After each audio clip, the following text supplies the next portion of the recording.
A trip to the mall ain't what it used to be.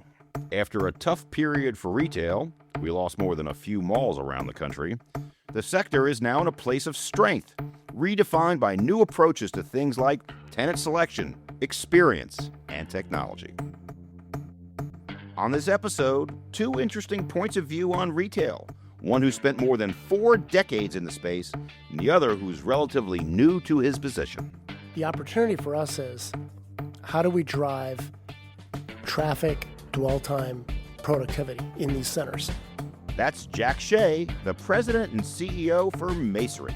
Jack calls himself a recovering banker after spending more than 30 years on Wall Street, advising clients with real estate interests all over the world and in a range of asset classes, including malls, hotels, and industrial.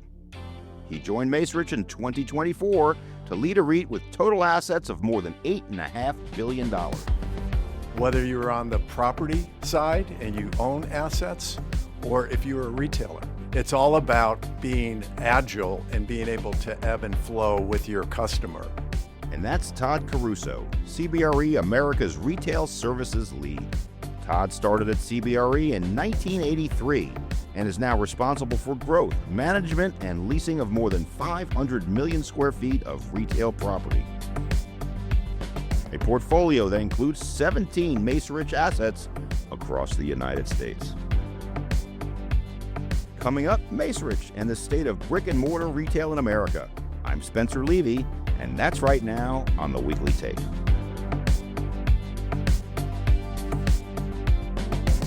Welcome to the Weekly Take. I'm delighted to be here in Santa Monica, California with Jack Hsieh of Macerich, one of the largest retail companies in the United States. Jack, thanks for coming out. Thank you, Spencer. Good to meet you. And my old friend Todd Caruso, who's been with CBRE, is it 43 years, Todd? 43 years, that's 43 years, well, one day, you'll have some job stability. Thanks for coming out today. It's great to be here. Thank you. Great to have you. And Todd's been at CBRE so long that we were owned by Sears Roebuck back in the day, 43 years ago. We used to be able to get discounts on washing machines. I did. When you were, do you still have one of those machines? I don't. I wish I did have one of those because it wouldn't break. Oh, well, they Kenmore stuff washers back then, wouldn't break. That's right. Jack, tell me how you describe Macerich. I would describe us as really creating vibrant retail centers, that bring together our tenants, shoppers, create a lot of value for them as well as our shareholders in the form of driving NOI and overall appreciation of these properties. Trying to not use too many industry lingo terms, lifestyle type centers, but that is something that Macerich and other competitors of yours have done to take retail from just a standalone into a truly place that you can live, work, and play.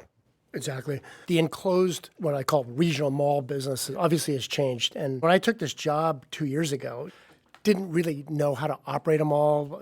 I've obviously been a banker for many years. Yeah. So one of the first books I read when I was starting this was a book by Alexandra Lang called Meet Me at the Fountain, which was more of an architectural history of the regional shopping mall, how it came to be. So if you look back in history, after the post-war era, and there was a suburbanization, basically, of America, regional mall literally proliferated. Yeah.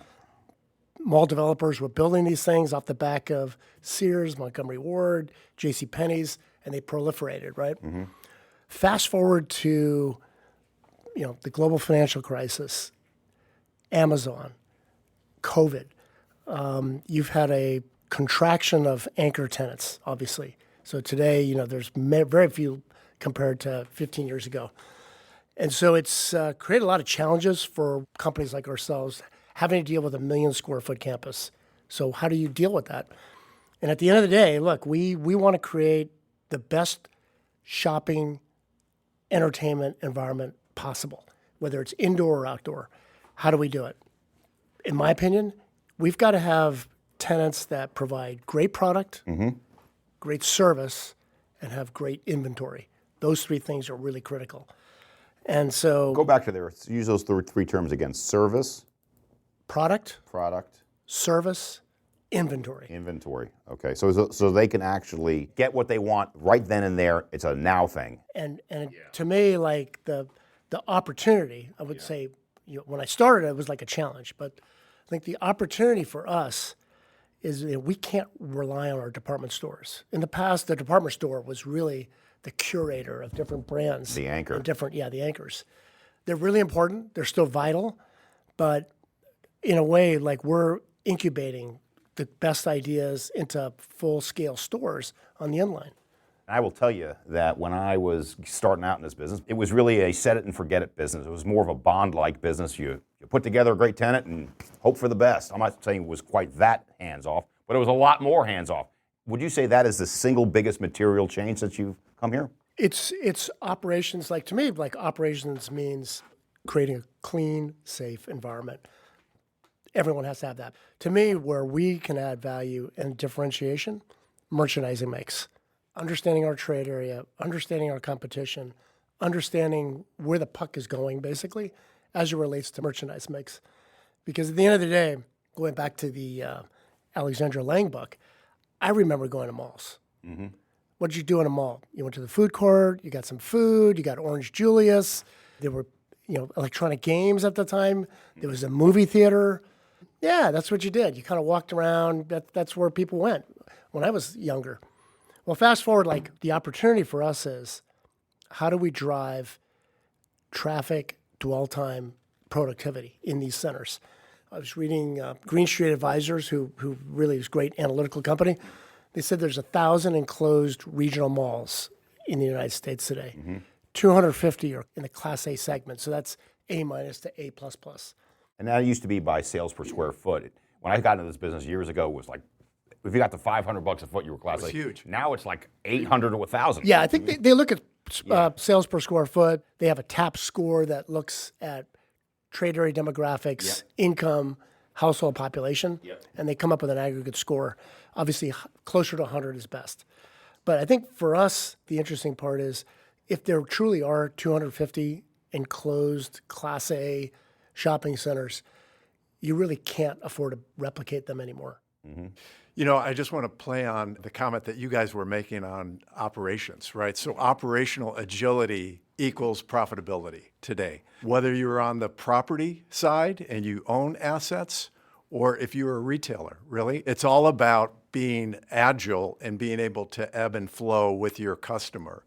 We've got the opportunity to get involved in consumer marketing initiatives on behalf of our owners. We put together campaigns to increase dwell time in open areas within the mall or outside in the parking lots of open air centers, as an example. There's corporate sponsorship opportunities to bring in sponsors who may want to sponsor a valet stand outside one of the high-end restaurants that exists on the exterior of the mall. So a lot of different ways. And this term dwell time is a fancy way of saying what we're saying in office. What we say in office is the number one amenity in office is other people. And other people doesn't just mean your employees. It means everybody. It means what does get people there. You agree with that, Jack? No, I agree. You're trying to create day and night campuses for our real estate, whether it's office, residential, gyms, Lifetime Fitness, restaurants, that can just be the center of gravity, basically. Now, one of the things that I've noticed when I hang out with my office landlord friends is they're getting into retail a little bit. And the reason why they're getting into it is because they know retail is so important to get the people in the office. And so my question is, Jack, is that you have so much real estate, most of it's retail, but you have this office, you have this multifamily. How do you try to make them work together? When I joined the company 2 years ago, the prior leadership team had gone through quite an extensive exercise of entitling a lot of the adjacent square footage that we had outside of the mall. Mm-hmm. So former department stores, particular parcels around the centers. And before I joined the company, and actually while the board was recruiting me, the whole thesis was densification. They kept talking about, this is an opportunity of densification. And I said, okay, that's kind of an interesting strategy, but kind of looking at Macerich's balance sheet, guys, you're like over 9 times levered, debt to EBITDA. Like that's not congruent really to me. And shareholders want earnings. They want earnings growth. So if you guys want to hire me, are you open to possibly a different strategy? And they're kind of nodding their head. The answer is yes. Okay, great. So when I started 2 years ago, one of the first things we decided is, what is our true North Star at this company? Mm-hmm. And the true North Star is we want to create thriving retail centers. And I say retail centers. They could be open air, super, enclosed, obviously, because we own both. what does thriving mean? Thriving means dwell time, increased traffic, increased productivity, elevation, quality of merchant. Okay. So brand. Quality of brand. So here would be a couple of them. And I'm not trying to disparage. We have a lot of great brands. Aritzia, Aloe, Lulu, Fiore, elevation product type. New brands like Addicted. That's a Gen Z brand, which I'm sure we'll talk about a little bit later. Yep. But our opportunity was, how do I elevate the opportunity? Because if I'm elevating with better brands, I'm going to be able to drive more sales per square foot, more traffic, and in the end, more rent for us as the landlord. How do the two work together? Because you might have the top tier tenants, you might have tenants that are food courts or tenants that do other things, but you got to treat them all in the optimal way. Tell us about that. Sure. It goes back to ensuring that you've got full integration within the asset in that enclosed mall. Yeah. And perhaps you look at districting, right? So you've got your luxury tenants on a certain wing. I think that's the case in Scottsdale fashion, as an example, in your asset out there. You've got some of the aspirational brands, which were the 5 or 6 that you just referenced a minute ago, and they tend to be together. Some of the food and beverage retailers tend to be together. So there's opportunities to like neighborhoods. There's neighborhoods, and there's probably some areas where you want to intermix as well. But I think there's a strategy behind it from a merchandising perspective. One of the most exciting things also, I think, that's happening, particularly in a lot of the assets that you control, is that retailers, to some degree, have become agnostic. So open-air retailers that were traditionally expanding only in community and neighborhood shopping centers, they're now looking at regional malls from an expansion standpoint. You have groups like Target and Ulta, and Trader Joe's is locating on the periphery of these malls. That wasn't the case, 5 and 10 years ago. So that's an exciting thing. It's the infusion of some of these retailers that traditionally never were in malls that are there today. Right. I agree 100%. And going back to what elevation and all this sort of means, but so when I started here, I came in with no preconceived idea as to what this company should or shouldn't be doing, and basically ask questions. I call it my 6 questions. If you want to get to truth, you ask 6 times, 6 different ways to kind of get to the bottom line. And, my first 30 days, 90 days on the job, I tried to talk to as many people, and I probably walked 90% of our properties, like within the first 60 days, with leasing teams, asset management teams, general manager, kept walking around trying to understand what our assets are all about, what's the competition doing, to try to understand, like, what should we do? Got to try to figure this thing out. And I'm looking at our stock price. We're about to celebrate our 30th year anniversary on the New York Stock Exchange as a listed company. Our stock price is pretty much same as 30 years ago. So that's not great. So using that as a backdrop, I'm all about creating shareholder value, growth, make the business better. So I think I quickly came to the conclusion that if I'm going to create thriving retail centers, the answer may not be densification. Why? If you go to Tyson's Corner, we own the Hyatt. It's a beautiful hotel. We built the Vita complex, which is high-rise residential, some of the best in that area. We've got great office towers. We've got great retail. That takes a stinking long time to do. Years of build-out, years of entitlement, and we don't have the balance sheet to be able to do that. So that's not really a viable strategy for me to create vibrant centers. And I also noticed that when I was walking this real estate, this portfolio, we had wings in centers that had dark anchors like Sears, dark Lord & Taylor, dark Nordstrom stores. I'm like, hey, what's the strategy with this? Oh, well, we've got densification. We could do this, that, and the other thing. We could do office here. We could do resi here. And I'm like, there's no vibrancy until we get our inline fully leased from a physical, permanent occupancy standpoint. So I'm asking the question, like, what's our physical permanent occupancy right now? It's 2 years ago. 83%. Not good enough. There's no vibrancy if you're 83%. There's no price tension. That means wings are filled with like vacant temporary tenants. So first order business, let's attack the anchors. So today we have 30 committed, some are open already, some What some is are your occupancy today, if you don't mind me asking? Our physical permanent occupancy is still around 83%, and the strategy with our path forward, which I'll talk about in a second, will get us to about 89% to 90%, which is where you want to be in this kind of business. You don't want to be 100%, by the way, because actually you say, oh, 100% sounds perfect, but actually you need a little bit of vacancy to keep that tension. Well, and not just tension, but you're constantly moving. This is all like a three-dimensional Rubik's Cube. Aritzia wants to build a new flagship store, or they want to move to X, Y, and Z. Then I've got to displace maybe another tenant that's in place there, put them in a different position to build them a new store. So you're constantly moving tenants on a floor plan. That is a competitive advantage, in my opinion, because when I have 400 to 600,000 square feet of fully occupied inline, I have the ability to move tenants in different parts of our football field. And I want people to that point to sink in there for a second, because if you're in other forms of real estate, good luck moving your tenant. But in retail, sometimes you have that right within your leases. Is that as of right in most of your leases? Well, like a renewal may come up, or Yeah. they want a different store. They have different needs. They It may not be as of right. downsize, It may just be circumstantial. Let me dig in there for a second, because what Jack is saying is we want not just the best tenant mix, and we can talk about credit and all the fancy metrics that people use to value stuff, but we want the best tenant mix that creates dwell time. Tell me about that. Yeah, well, dwell time is something that location intelligence has educated a lot of us on, right? So cell phone data, mass mobile data is something that we've been a huge fan of and have invested in significantly over the last 7 years within our organization. So when you think about being able to look at a cell phone ping and track that individual and track specific dwell time, you can actually analyze zones within an enclosed mall that need some assistance, right? Because not only is the traffic down there, but the dwell time in a specific part of the asset is less than what it might be in another area, another quadrant of the property. So that goes back to merchandising, right?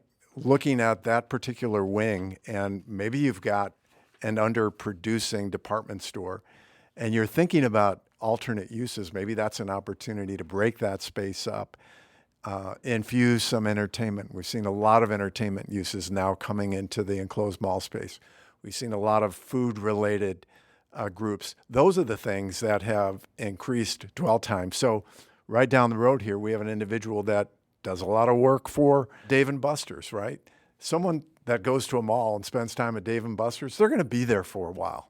And they're probably going to cross-shop after they leave that experience at Dave & Buster's. Well, I'm a big Dave & Buster's fan because I think it's got something for everybody there, right? Like, so you go to some of these places, it's just video games, just a restaurant, bar, they got them both. That's right. Really solid concept. And so, Jack, I want to go back to two ends of the spectrum here. If something isn't working, how do you make the decision to demall it or open it up? Open it up is probably a better way to put it. Well, I haven't opened one up yet in my tenure, but I would say like early in my tenure, I was able to luckily spend time with Ed Stack. Ed is the chairman of Dick's Sporting Goods. And I went to go visit Ed in his office in Pittsburgh, and he happened to take us on a tour of his new Dick's House of Sport at Ross Park Mall, which is owned by Simon.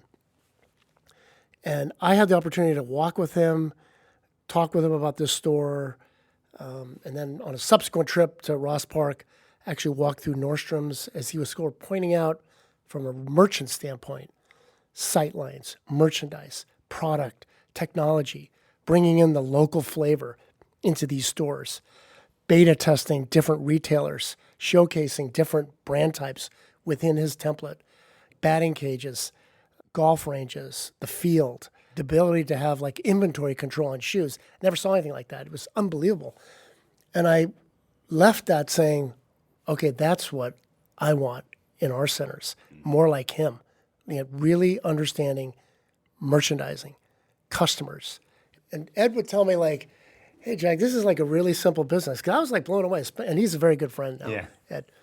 It's like, I don't, I'm only 2 years into this thing. He said, Jack, it's a really simple business. My business is all about buying stuff at one price and just being able to sell it at a higher price and just make sure I don't get stuck with the stuff. And so it's kind of simple, you're right, but the execution of that, he is super impressive. One of the best retailers I've met, certainly. The way you've described it, he's not just detail oriented, but the details are actually, when you boil them down, they're simple details. Sight lines, product mix, service. I mean, Inventory, yeah. And so like we built our path forward around that. So we have like 9 committed Dick's stores in various House of Sports in various different levels, which to me would be my first choice in a center that you're trying to reorganize or transform. And those stores, they're rolling out these Dick's House of Sports. If you hadn't seen them, they're really worth seeing. We just opened our first at Freehold Mall in Freehold, New Jersey, and it's gone gangbusters since it opened. And we've been able to lease. The leasing momentum in that wing has really started to gain momentum, and we'll continue to elevate that center as we move forward. And it attracts other tenants. So this is all about other retailers following retailers into a collection point, hopefully in your center. Retailers know that great physical stores support their omni-channel strategy. They get a bump up 20-25% in online sales with a good physical location. It's a really different environment, though, to lease. They want the best centers. They want the best locations within the real estate. They're not carpet bombing trade areas. I guess 15 years ago, if X, Y, and Z tenant was coming into a market, they would put 8 to 10 stores in, proliferate the trade area, and in some ways cannibalize the trade area as well. Today, like, physical stores are really important for Hsieh, really important for American Eagle, Gap, supports their omni-channel. They just want great real estate, good locations, and actually really good landlords that are partners with them. They get the joke, basically. Todd, you've heard the story, and we're privileged to have the leasing opportunity at 17 of these properties, but we're not just trying to put in the biggest name tenant. We're not just trying to put the tenant that's going to pay the highest rent. How do we choose the tenants that fits the Macerich story? Again, I think it gets back to understanding from your asset management team what the overall merchandise strategy is. So they've been extremely articulate to our team, and we do everything possible to convey that to the individuals that are on the ground, working on the assets themselves. And if it's a mix that needs to be enhanced with some of the aspirational brands that you've just referenced earlier, then we're out trying to identify either groups that we have relationships in those local markets or where we might be expanding those brands nationally, right? We may be on point from a tenant rep, a retailer, occupier representative perspective, assisting those groups and helping them with their strategies. That's an opportunity for us to plant a seed and say, hey, Macerich has a highly productive stock of assets throughout the United States, right? There's no egos there. They understand what it means to have a relationship with their individual retailers. Would you consider this location? And maybe just for your listeners, we have internal leasing team. We have an outstanding leasing team. Why bring CBRE in alongside to work in partnership with us? Well, this path forward, going back 2 years ago, one of the first things we did was withdraw our earnings guidance. Why? I've got to do this really quickly. I've got to basically stabilize, our vacancy, basically our our temporary vacancy, our underperforming tenants, our 30, our vacant department stores. So that means basically getting transactions done very quickly on the anchor side. So we've got 30 committed, but also 1,000 tenants on the inlet. 1,000 tenants may not seem like, what does that number mean? Well, for Macerich, it means almost 25% of our entire portfolio of spaces. 25%. So if you think about that, that's an unprecedented amount of leasing that had to be done basically in 18 months, right? So we're into it right now, and we can talk about a little bit later on the speedometer, but we're effectively, right now about 76% complete as we think about our completion rate. And we're striving to get to 85% by mid-year and substantially complete by year end. when I talk to our leasing teams, and look, we modeled every single space out in our portfolio to go forward. What's the right tenant mix? What's the right rent per square foot? It's all built into Argus. And I said, like, I want to have insurance policy. That's why we called you guys. We're leasing unprecedented amount of space, and we have to do it on time and at market rents that we've assumed in our model. And thankfully, we've exceeded it. You know, we just did our fourth quarter earnings call, and you know, we signed 7.1 million square feet. You know, that's an unprecedented amount of space. Yeah, it's an 86% increase over the prior year. So it's just a huge volume of deals. And so if you were at Macerich just peeking around, it's all about leasing, and now it's all about getting those spaces built and open on time, because Execution. execution. And so it's been exciting, and the whole company's been on board with it. And if we get these 1,000 spaces done, what that generates is that $140 million of incremental revenue over our 2024 within those 1,000 spaces. So if you think about that, about 80% of that flows into NOI. So that's super productive incremental earnings NOI that we need as part of our deleveraging plan. 10 years ago, retail was a tough place to be because of the internet. We're done. Nobody's going to shop again. I think we've just flipped the script here. I think it's now technology is going to be the savior of retail. It's going to make it even better. On the technology side, we haven't talked about Gen Z, but we have to because it's really important. So that's the age group that today is 14 to 29 years old. Nielsen, you know, basically has projected that the global retail spending of that group in 2030 will be $12 trillion. It's a really formidable demographic for us.